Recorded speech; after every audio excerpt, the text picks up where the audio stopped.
The key turned in the lock 3 hours earlier than it should have.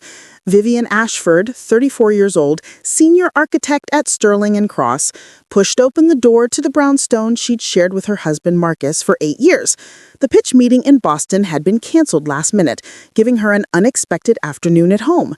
She set her leather portfolio down in the entryway, already imagining a quiet cup of tea, maybe a long bath before Marcus came home from the hospital.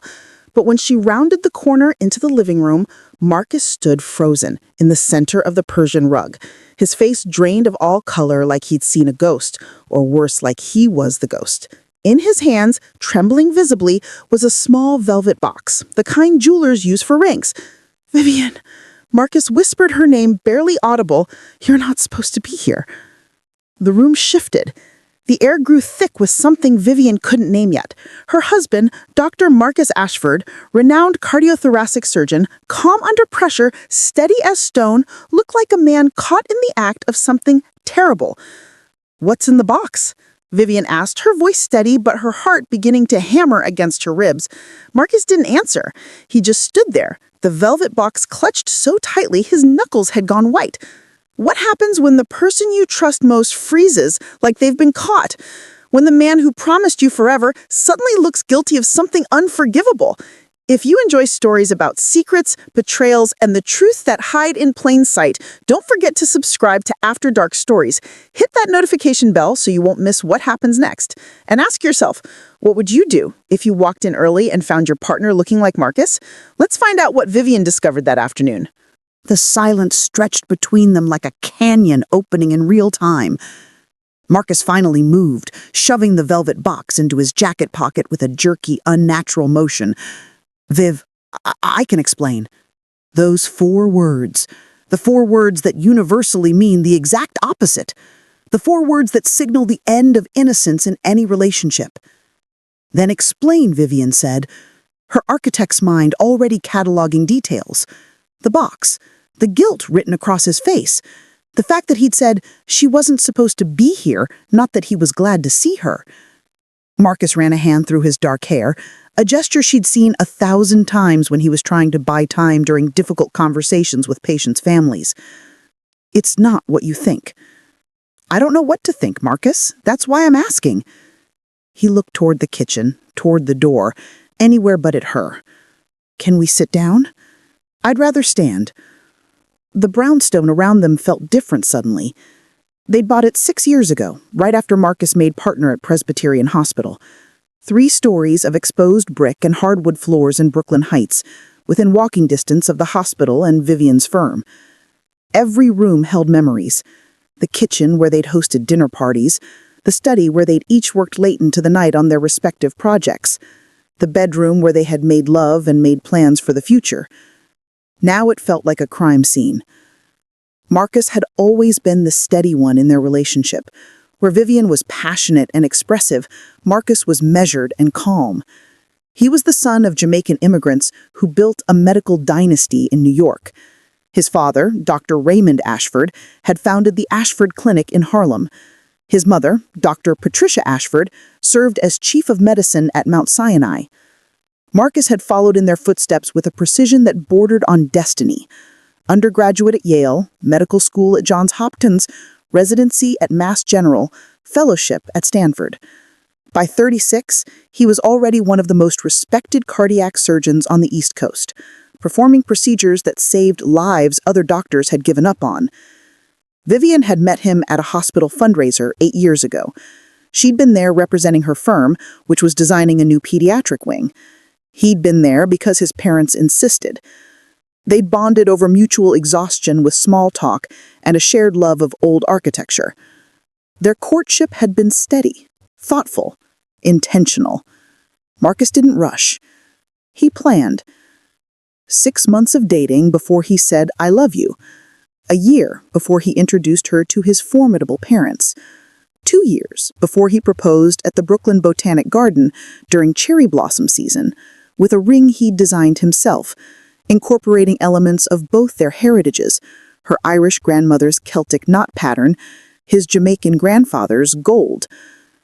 The wedding had been elegant, understated, perfect. 200 guests at the Brooklyn Museum, vows they'd written themselves, a honeymoon in Portugal, where they'd gotten lost in Lisbon's winding streets and laughed about it over wine in pastillas de nata. For 8 years, their marriage had been solid. Not perfect, no marriage was, but solid. They worked demanding jobs, but they made time for each other. Sunday mornings at the farmer's market, Thursday nights at their favorite Thai place, annual trips to Jamaica to visit Marcus's extended family. They'd talked about children. Not yet, they'd agreed. She wanted to make senior partner first. Marcus wanted to establish his new cardiac center. They had time. They were building something together, brick by brick, just like the buildings Vivienne designed. But now, standing in their living room with that velvet box burning a hole in Marcus's pocket, Vivienne realized she might not know her husband at all. On the other side of that realization, in the world Marcus inhabited, things looked very different. At Presbyterian Hospital, Marcus Ashford was a god. That's not hyperbole. In the cardiac surgery wing, when Dr. Ashford walked through, nurses straightened, residents took notes, attending physicians deferred. He had a success rate that defied statistics. Patients who came to him as last resorts walked out with functioning hearts and second chances. His office was lined with thank you letters, photos of grateful families, awards from medical associations. The wall behind his desk displayed his degrees like battle honors. His white coat was always crisp, his surgical caps always perfectly tied, his hands always steady. But steady hands can hide trembling hearts. For the past 6 months, Marcus had been carrying a secret that grew heavier with each passing day. It started small, as these things always do, a moment of weakness, a choice made in the heat of exhaustion and loneliness. Then another choice. Then another. Until the small secret became a Marcus, Vivienne said again, her voice harder now. What is in the box? He pulled it out slowly, like a man defusing a bomb. The navy velvet caught the afternoon light streaming through their floor-to-ceiling windows. He opened it. Inside was a ring. Not just any ring, a delicate platinum band with 3 small diamonds set in an Art Deco style. Vintage. Beautiful. Unmistakably not the ring Marcus had given Vivienne for their engagement. Who is she? The words came out of Vivienne's mouth before her mind fully processed what she was seeing. It's not like that, Marcus said quickly. Viv, please, it's not what you think. Then what is it? Because what I think is that my husband has a ring for another woman hidden in our house. It's not for another woman, it's... He stopped, trapped by his own words. Vivienne felt something cold settle in her chest. The architecture of her world, so carefully constructed over 8 years, was showing cracks. If it's not for another woman, then explain it to me, right now. Marcus sat down heavily on their cream-colored sofa, the one they'd spent 3 weekends shopping for, debating between this one and a navy option. He'd wanted the navy, she'd wanted the cream. They'd compromised on cream with navy pillows. That's what their marriage had been. Compromises. Conversations. Collaboration. Or so she'd thought. Do you remember Elena? Marcus asked quietly. Elena. The name landed like a stone in still water, sending ripples through Vivienne's memory. Elena Cortez, Marcus's sister-in-law. Or rather, his late brother's widow. Vivienne sat down across from him, suddenly needing the support. Of course I remember Elena. How could she forget? Marcus's younger brother Daniel had been killed in a car accident 4 years ago. He'd been 28, a resident at the same hospital where Marcus practiced, following in the family tradition. He'd been married to Elena for only 2 years when a drunk driver ran a red light in Queens and destroyed everything. The funeral was devastating. Vivienne had watched Marcus deliver a eulogy with dry eyes and a steady voice, then collapse in their bedroom afterward, sobbing like a child. Daniel had been more than his brother. He'd been his best friend, his confidant, the one person who understood the pressure of being an Ashford. Elena had been shattered. A 27-year-old widow, no children, her whole future erased in an instant. She'd moved back to her family in Connecticut after the funeral. Vivienne had seen her maybe 3 times since then, always at family gatherings, always quiet and sad, a ghost at the periphery of the Ashford family events. What about Elena? Vivienne asked, though part of her already knew, already felt the shape of the truth forming in the darkness. Marcus looked at his hands. She's been struggling. Really struggling. Depression, anxiety, she can't work. My parents have been helping financially, but emotionally, he trailed off. I've been checking in on her, calling her, making sure she's okay. That's kind of you, Vivienne said carefully, but that doesn't explain the ring. She sold her wedding ring, Marcus said. Last month, she needed money and she sold the ring Daniel gave her. When I found out, He shook his head. I couldn't let her do that. That ring was all she had left of him. So I bought it back. The words hung in the air. Vivienne's mind raced, trying to slot this explanation into the scene she'd walked into. You bought back your dead brother's wedding ring from his widow? Yes. Why do you have it here? Why not give it back to her? I was going to. Today, I was going to drive to Connecticut after work and give it to her. I wanted to make sure it was cleaned first, restored. I took it to the jeweler this morning and they just called saying it was ready. I picked it up on my lunch break. It was a good story, a plausible story, even a touching story in its own way. The devoted brother-in-law trying to restore a piece of his late brother's legacy. But something about it didn't fit. Something in the way Marcus couldn't quite meet his eyes. Something in the way he'd frozen when she walked in, not like a man with a beautiful secret, but like a man with a terrible one. Let me see your phone, Vivienne said. Marcus's face went pale again. What? Your phone. If you've been checking in on Elena, calling her, there will be a record. Let me see. Viv, this is ridiculous. You don't trust me? Right now? No, Marcus. I don't. You're home in the middle of the afternoon with a ring in your pocket and a guilty look on your face. So let me see your phone. The silence that followed was answer enough. Vivienne stood up, her whole body cold now. Where is it? Your phone. In my jacket. But, Viv... She moved past him to the hallway where his jacket hung. She found his phone in the inside pocket, a sleek iPhone with a black case. She knew his passcode. They had always known each other's passcodes. It was one of those small intimities of marriage, a sign of trust and transparency. She entered the 6 digits. The phone unlocked. And that's when Vivienne's world truly began to crumble. The messages were right there, not even hidden. A thread with Elena that went back months. Hundreds of messages. But these weren't check-ins. These weren't brotherly conversations about grief and healing. Elena, I miss you. When can I see you again? Soon, I promise. This week is crazy at the hospital. You said that last week. I need you, Marcus. I know. I need you too. Friday. I'll come Friday. Vivienne scrolled up, her hands shaking. The messages went back 6 months. 6 months of I miss yous and I need yous and plans to meet. 6 months of lies. But it was the photos that broke something fundamental inside her. Photos Elena had sent. Not explicit, but intimate. Elena and Marcus's apartment. No, not his apartment. The apartment. An apartment Vivienne didn't recognize. Elena wearing one of Marcus's shirts. Elena asleep in a bed that wasn't theirs. And then the messages from 2 weeks ago. Elena, are you going to tell her? Marcus, I don't know. I don't know how. Elena, we can't keep doing this. It's killing me. Marcus, I know. I'm sorry. I never meant for this to happen. Elena, but it did happen. And I'm pregnant, Marcus. We have to tell her. The phone slipped from her hands and clattered onto the hardwood floor. Pregnant. Elena was pregnant. With her husband's child.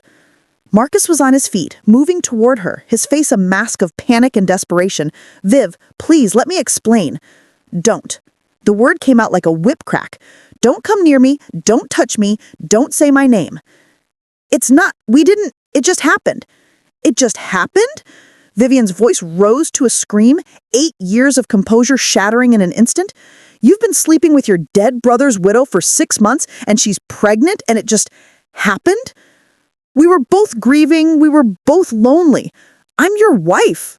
The words ripped out of her, raw and terrible. I'm your wife, Marcus. I've been your wife for 8 years.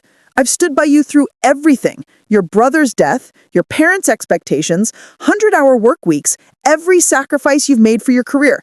I've been here, and you've been with her. Marcus was crying now, tears streaming down his face. I'm sorry. God, Viv, I'm so sorry. I never meant to hurt you. But you did hurt me. Vivienne's voice went quiet, deadly. You did hurt me. You lied to me. Every day for 6 months, you looked at me and you lied. She bent down and picked up the phone, scrolling through more messages. Each one was a knife. Each one revealed more of the life Marcus had been living behind her. The apartment he'd rented in Connecticut, close to Elena, the weekends he'd claimed to be at medical conferences but had actually been with her, the late nights he'd said he was in surgery but had been in another woman's bed. When? Vivienne asked, her voice hollow. Marcus sat back down, his face in his hands. 4 months after Daniel died. She called me, crying. She'd had a panic attack. She couldn't breathe. I drove to Connecticut. I just wanted to make sure she was okay, and then you decided to betray your brother's memory and your marriage vows all at once. Efficient. It wasn't like that. Then what was it like, Marcus? Tell me. Make me understand how you could do this. He looked up at her, and for the first time in their 8 years together, Vivienne saw a stranger. I don't know. I don't have a good answer. We were both broken. We were both trying to hold on to Daniel in whatever way we could. And somehow, we held on to each other. That's not love, Vivienne said coldly. That's not connection. That's just two people using each other to avoid dealing with their grief. Maybe, Marcus admitted. But somewhere along the way, it became more than that. She's carrying my child, Viv. I can't just walk away from that. But you can walk away from me. The statement hung in the air, undeniable. Vivienne looked around their beautiful brownstone at the life they'd built together and saw it all for what it was now. A facade. A pretty picture hiding rot underneath. The ring, she said. The ring wasn't his wedding ring, was it? Marcus shook his head slowly. No, it's an engagement ring. For Elena. I was going to ask her to marry me. After I told you. After... He couldn't finish. After he destroyed their marriage, after he ripped apart 8 years of trust and love and partnership, after he chose the ghost of his brother's wife over the reality of his own. Vivienne felt something inside her go cold and hard and clear. This was the moment that would define everything that came after. This was the pivot point. She could scream, she could throw things, she could collapse into grief and rage and betrayal. Or she could do what she'd been trained to do as an architect. Survey the damage, assess the structure, determine what could be salvaged and what had to be demolished. Get out, she said quietly. Viv, get out. Get out of this house now. Take whatever you need for a few days, go to your apartment in Connecticut, go to Elena. I don't care, but get out of my sight. This is my house too. Get out. The scream came from somewhere primal, somewhere she didn't recognize. Get out before I call your parents and tell them what their perfect son has done. Get out before I call every hospital administrator you know and tell them the great Dr. Marcus Ashford is exactly as morally bankrupt as everyone always suspected doctors are. Get out. Marcus stood, moving mechanically. He grabbed his jacket, his phone, his keys. At the door, he turned back. Viv, I do love you. I never stopped loving you. Love isn't something you say, Marcus. It's something you do. And you didn't do it. You did the opposite. So your love means nothing to me now. The door closed behind him with a soft click that sounded like the end of the world. Vivienne stood alone in the brownstone, in the home they'd chosen together, and felt the full weight of betrayal crash down on her. But even in the midst of that crushing pain, a small voice in the back of her mind whispered, "There's more to this story. Something doesn't add up." And that voice, that instinct that had made her a successful architect, that had taught her to look beyond surface appearances to structural truth, wouldn't be silenced. The first night alone was the worst. Vivienne sat on the cream-colored sofa, the one they'd compromised on, and stared at the exposed brick walls. She didn't cry. She couldn't. The shock was too profound, too complete. It was like Marcus had died, but worse. Because at least in death there was tragedy without betrayal. This was something darker. Around 2 a.m., she finally moved, not to bed. She couldn't imagine sleeping in their bed, but to her home office, a converted bedroom on the second floor where she kept her drafting table and design materials.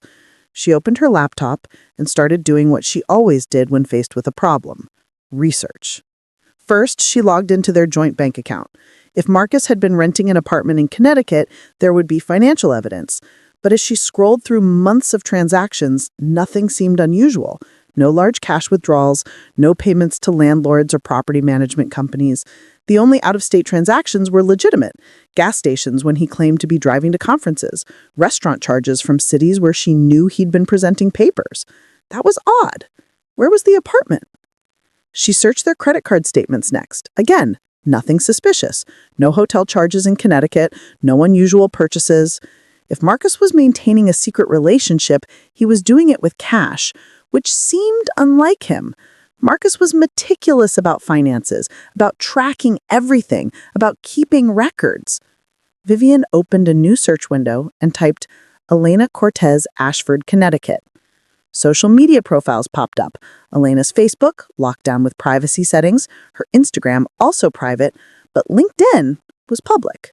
According to her profile, Elena worked as a nurse at Yale New Haven Hospital. She'd started there 6 months ago after a 2-year gap following Daniel's death. 6 months. The same time Marcus claimed their affair started. Vivienne clicked through to Yale New Haven Hospital's website and searched the staff directory. Elena Cortez, RN, Cardiac Care Unit. Cardiac Care Unit. Marcus's specialty.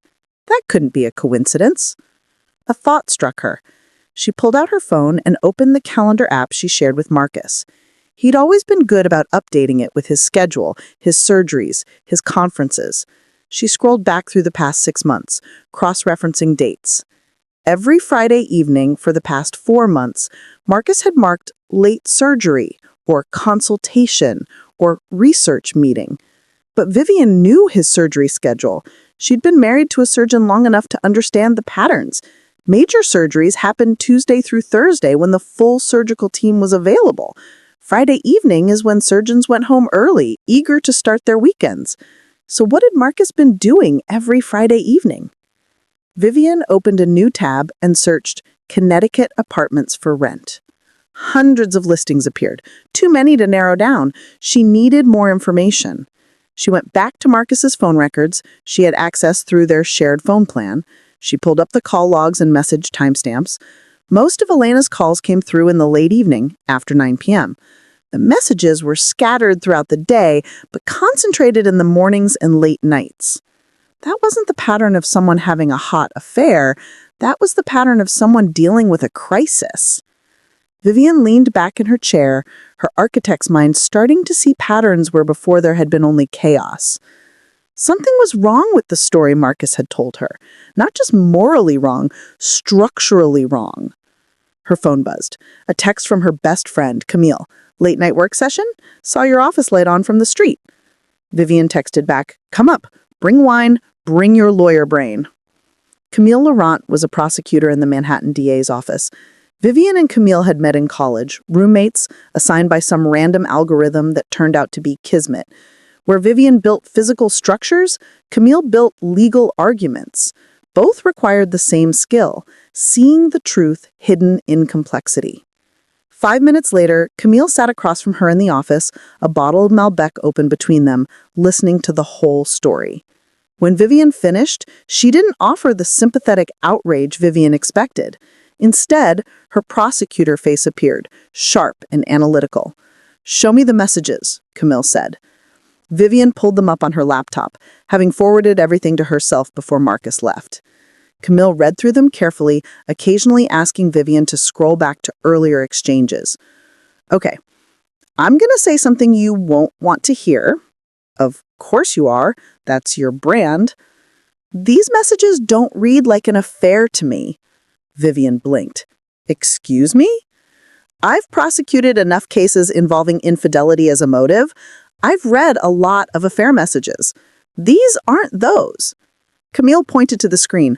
Look at the language. I need you. I miss you.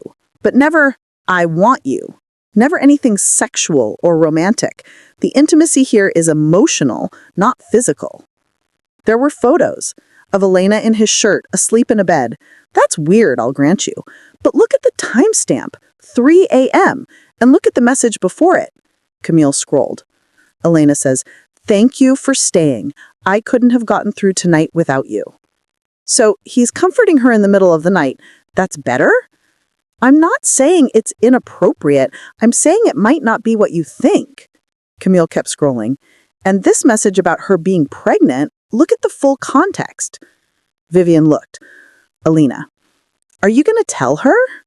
Marcus, I don't know. I don't know how. Alina, we can't keep doing this. It's killing me. Marcus, I know. I'm sorry. I never meant for this to happen. Elena, but it did happen, and I'm pregnant, Marcus. We have to tell her. Marcus, you're right. I'll tell her this week, I promise. See, Camille said. Marcus says, I never meant for this to happen. That could be about the affair, but then Elena says, and I'm pregnant. The and is additive. She's adding new information, not clarifying previous information. If she was pregnant with his baby, she wouldn't say, and I'm pregnant, like it's separate from what they'd been discussing. Vivienne felt something shift in her chest. What are you saying? I'm saying I think Elena is pregnant, but probably not with Marcus's baby. I think she's pregnant and scared, and she asked Marcus if he was going to tell you about whatever they've been doing. The pregnancy might be totally separate. That's a huge assumption. So is assuming they're having an affair based on these messages alone. Camille closed the laptop. Viv, I know this looks bad. I know Marcus lied to you about something, but before you blow up your marriage, before you make any permanent decisions, I think you need more information. Like what? Like the truth. The whole truth. Not the truth Marcus gave you in a panic, not the truth you constructed from fragments, the actual truth. Camille poured more wine. And I think you need to talk to Elena. The next morning, Vivienne called in sick to work for the first time in 3 years. She sat at her kitchen table, coffee growing cold in front of her, and stared at her phone. Marcus had sent 17 texts overnight. She hadn't read any of them.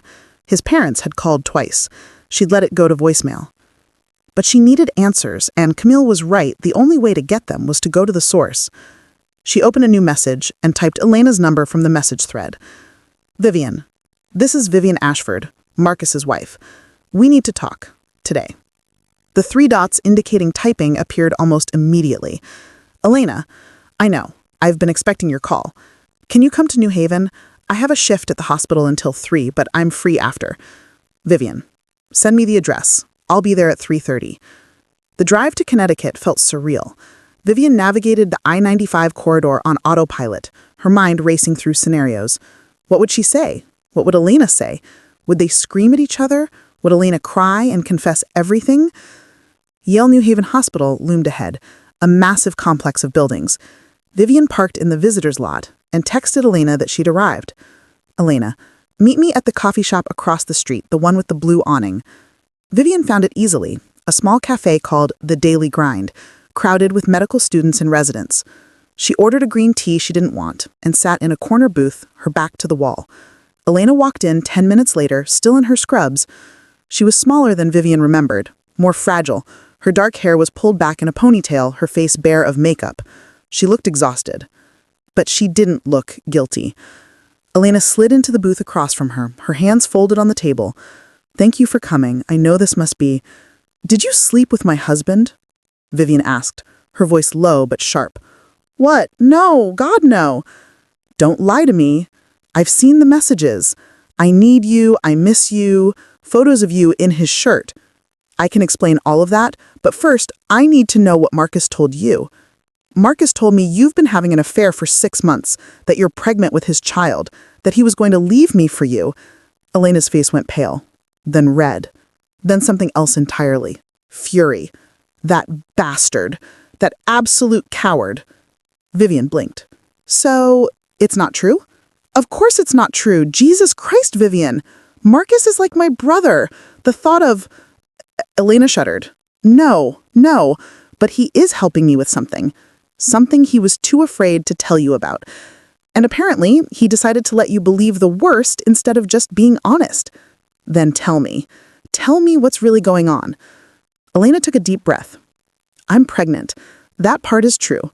But the father isn't Marcus. The father is... She paused, her eyes filling with tears. The father is the man who killed Daniel. The words didn't make sense at first. Vivienne's brain couldn't process them. What?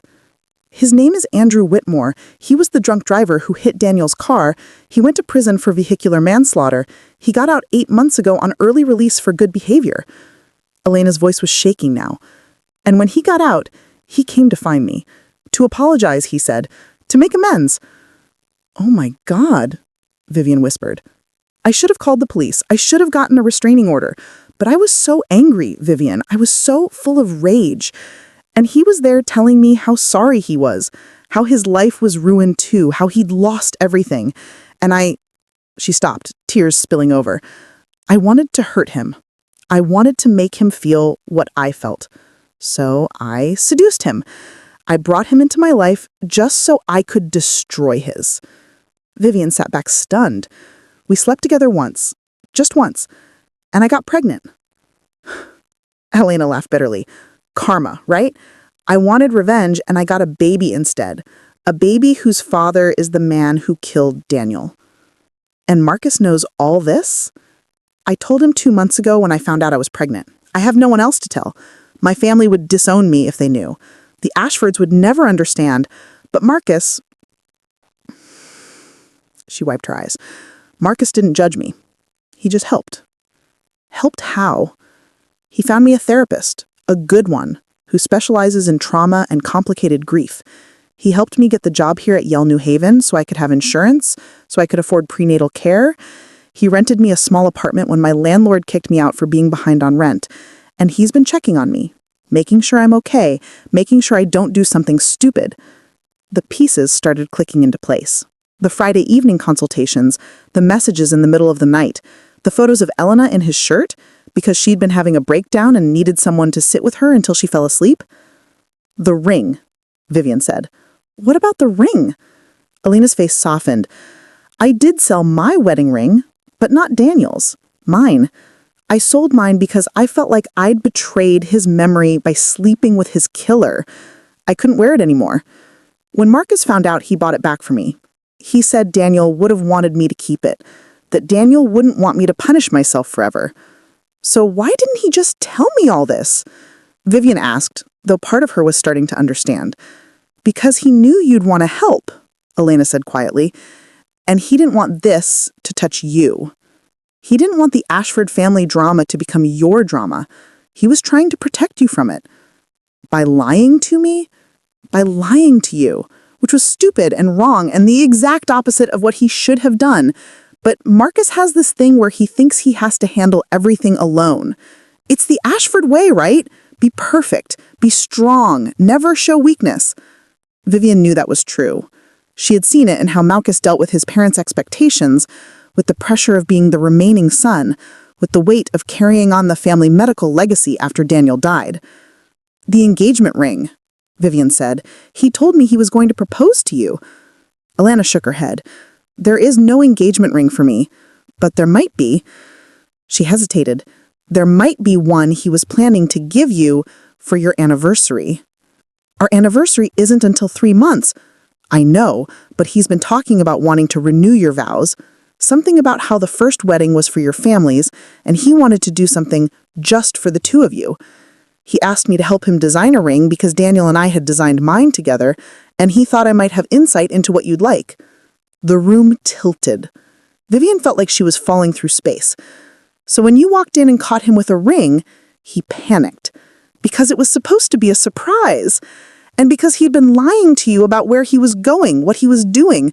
So he made up that stupid story about it being Daniel's ring, and then he just kept digging the hole deeper. Vivienne put her head in her hands. He let me think he was having an affair. He let me think he got you pregnant. He let me think he was leaving me, instead of just telling me the truth. Men are idiots, even smart ones, especially smart ones. They sat in silence for a moment. Then Vivienne asked the question that had been burning in her since she'd arrived. Are you keeping the baby? Elena's hand moved to her stomach in a protective gesture that answered before her words did. Yes. I know it's insane. I know everyone will judge me, but this baby isn't responsible for what its father did. And maybe something good can come from something so terrible. Maybe that's the real way to honor Daniel, not by destroying myself with revenge, but by creating life. That's incredibly brave, Vivienne said, meaning it. Or incredibly stupid. I haven't decided which yet. But Marcus has been helping me see it as brave. He's been helping me see a lot of things differently. He's a good man, Vivienne. A really good man. Even if he is a coward when it comes to telling his wife the truth. Vivienne laughed despite everything. It came out sounding like a sob. I should go, Alina said, standing. I have a therapy appointment. But Vivienne, for what it's worth, I'm sorry. I'm sorry my mess became your mess. And I'm sorry Marcus handled it so badly. He loves you. He talks about you all the time, how brilliant you are, how strong, how he doesn't deserve you. He's right about that last part, Vivienne said, but there was no heat in it anymore. After Elena left, Vivienne sat alone in the coffee shop processing everything. The betrayal she had felt yesterday hadn't disappeared, but it had transformed. Marcus had lied, he had kept secrets, he had broken her trust, but he hadn't been unfaithful. He'd been trying to help his late brother's widow through an impossible situation, and in doing so, he'd created an impossible situation of his own. The question was, could she forgive him? Vivienne drove back to Brooklyn as the sun set, painting the sky in shades of orange and red. She didn't go home. Instead, she drove to Presbyterian Hospital. Marcus would still be there. He was always there until at least 7 p.m. She parked in the visitor lot and made her way through the familiar corridors to the cardiac surgery wing. The nurses at the desk recognized her, greeting her warmly. "Dr. Ashford is in his office," one said. "Should I let him know you're here?" "No, I'll surprise him." She walked down the hallway lined with photos of successful surgeries, grateful patients, Marcus and his team saving lives. His office door was closed. She knocked once and entered without waiting for a response. Marcus looked up from his desk where he'd been reviewing patient charts. His eyes were red, his face drawn. He clearly hadn't slept. When he saw her, he stood so quickly his chair rolled backward and hit the wall. "I talked to Elena," Vivienne said, closing the door behind her. Marcus's face went through several emotions at once. Fear, relief, resignation. "Then you know. I know you're not having an affair. I know Elena is pregnant with Andrew Whitmore's baby, not yours. I know you've been helping her because you're a good person who can't stand to see someone suffer." She crossed her arms. "I also know you're a coward who lied to his wife for 6 months instead of just telling her the truth." "I know. You're right. I'm sorry." "Sorry isn't good enough, Marcus. Do you understand what you put me through? Do you understand what I thought? I thought you'd betrayed me. I thought you'd chosen someone else. I thought our entire marriage was a lie." "I know." Marcus moved toward her, but then stopped, unsure if he was allowed. "I know, and I hate myself for it. I should have told you from the beginning. I should have trusted you to understand, but He struggled to find words. "I couldn't." "Why? Why couldn't you tell me?" "Because Elena's situation is so complicated, so dark. She slept with Daniel's killer, Viv. She's carrying his baby. My parents would disown her if they knew. The whole family would fall apart. And I thought if I could just help her through it quietly without dragging you into the mess, I could protect you from all of it." "I don't need protection," Vivienne said fiercely. "I need honesty. I need partnership. I need a husband who trusts me enough to share the hard things, not just the easy things." "I know that now." Marcus's voice broke. "God, Viv, I know that now. These past 24 hours without you have been the worst of my life. Worse than when Daniel died. Because at least then I had you. I had us. And now I've destroyed that." Vivienne felt tears threatening, but pushed them back. She wasn't done yet. "The ring. Elena said you were designing a ring for me. For our anniversary." Marcus nodded. "I was going to ask you to renew our vows. Somewhere private, just us. Maybe in Ireland, where your grandmother was from. Or Jamaica, where we went on our honeymoon. Somewhere that felt like ours, not our family's. Because I realized that our first wedding was about making everyone else happy. And I wanted to marry you again, just for us." "That's beautiful," Vivienne said. "That's the Marcus I married, so where did he go? Where did the man who had planned something that thoughtful and romantic go? And who is this man who lies to his wife and then lets her believe the worst possible thing?" "I don't have a good answer," Marcus admitted. except that somewhere between trying to be the perfect son, the perfect doctor, the perfect replacement for Daniel, I forgot how to just be me. I forgot that being perfect isn't the same as being good.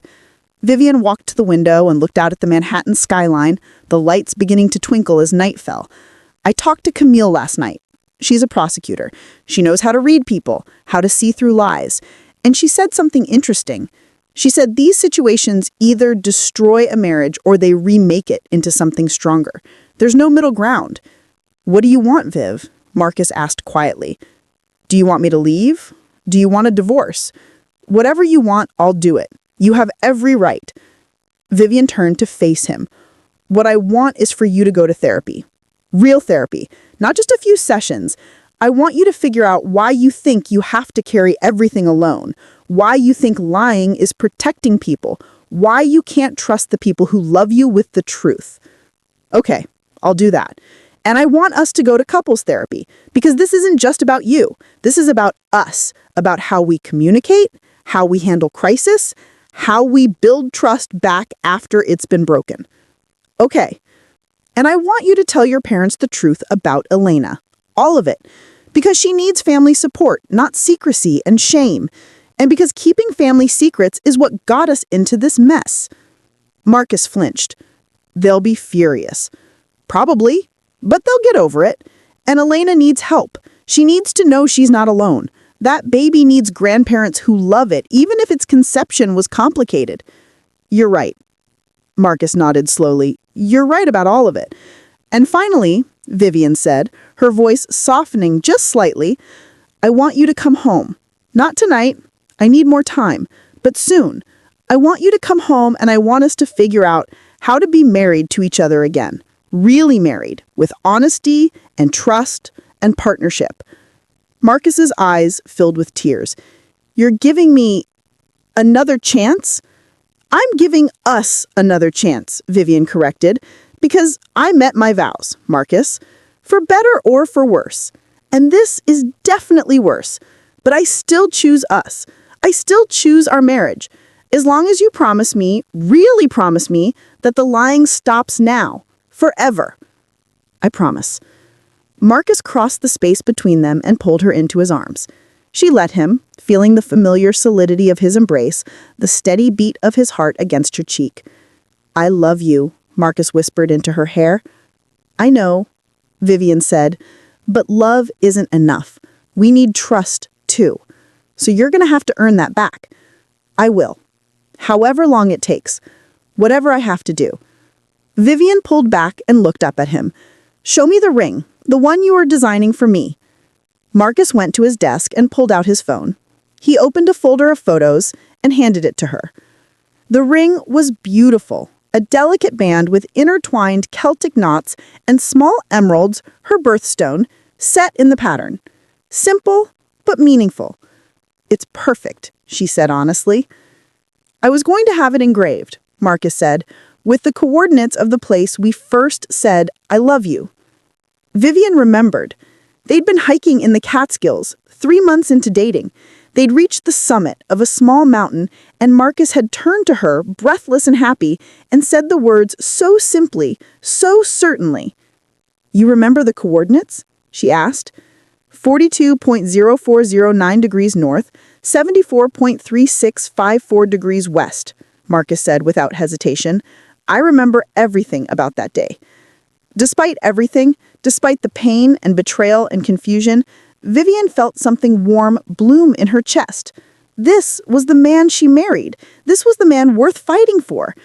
Okay, she said, here's what's going to happen. You're going to call your parents right now and tell them you need to have a family meeting tomorrow.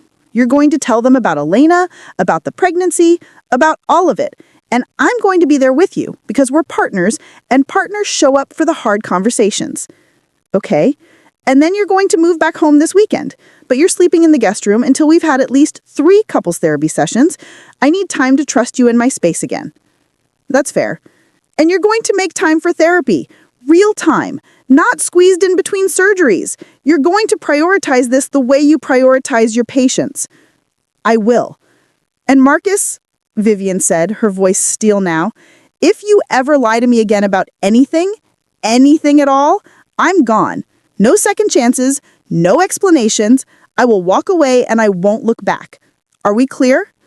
Crystal clear. Good. Now call your parents. I'll wait. The Brooklyn Botanical Garden was in full bloom, cherry blossoms creating a canopy of pink and white overhead. Vivienne stood under the trees, wearing a simple cream dress, holding a bouquet of wildflowers. Marcus stood across from her, wearing a navy suit, his eyes never leaving her face. Between them stood a justice of the peace, an older woman with kind eyes who'd agreed to perform a private vow renewal ceremony with only 2 witnesses, Camille and Elena. Vivienne and Marcus have chosen to reaffirm their commitment to each other today, the justice said. Not because they have to, but because they want to, because they've chosen each other again, consciously, honestly, with full knowledge of their flaws and their capacity to hurt each other and their determination to do better. Vivienne squeezed Marcus's hands. The past 6 months had been hard. There had been therapy sessions where they'd both cried. There had been arguments and setbacks and moments where Vivienne had wondered if they'd make it. But they had made it. Day by day, session by session, truth by truth. Marcus had told his parents about Elena. Dr. Raymond and Dr. Patricia Ashford had been shocked, then angry, then, eventually, compassionate. They'd embraced Elena, helped her find a better apartment, set up a trust fund for the baby.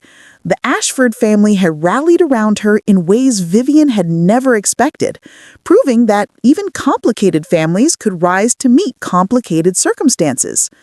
Elena's daughter, she was having a girl, was due in 3 months. She decided to name her Daniela, after the man whose loss had set everything in motion. Marcus had thrown himself into therapy with the same intensity he brought to surgery. He'd unpacked years of pressure, expectation, the trauma of losing Daniel, the impossible standards he'd set for himself. He'd learned to ask for help, to share burdens, to trust his wife with the messy parts of life. And Vivienne had learned something too, that architecture wasn't just about buildings. It was about relationships.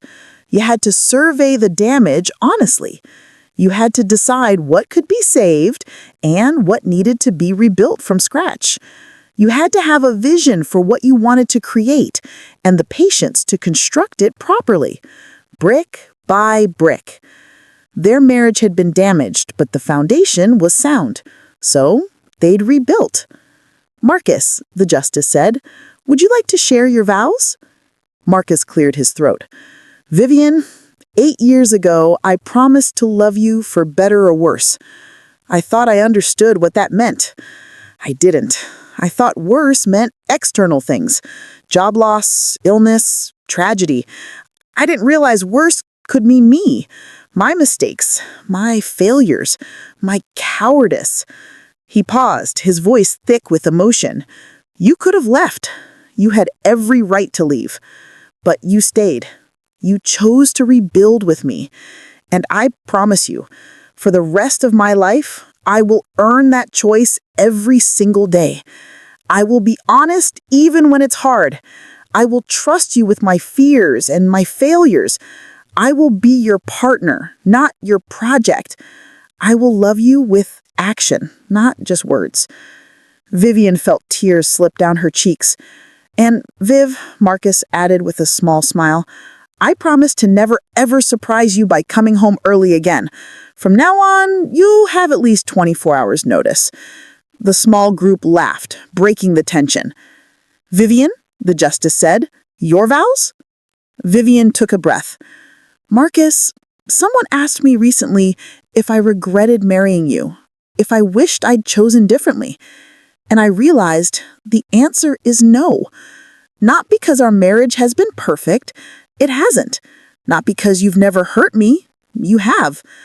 But because the man standing in front of me right now, the man who faced his demons and did the hard work to become better, is someone I'm proud to be married to.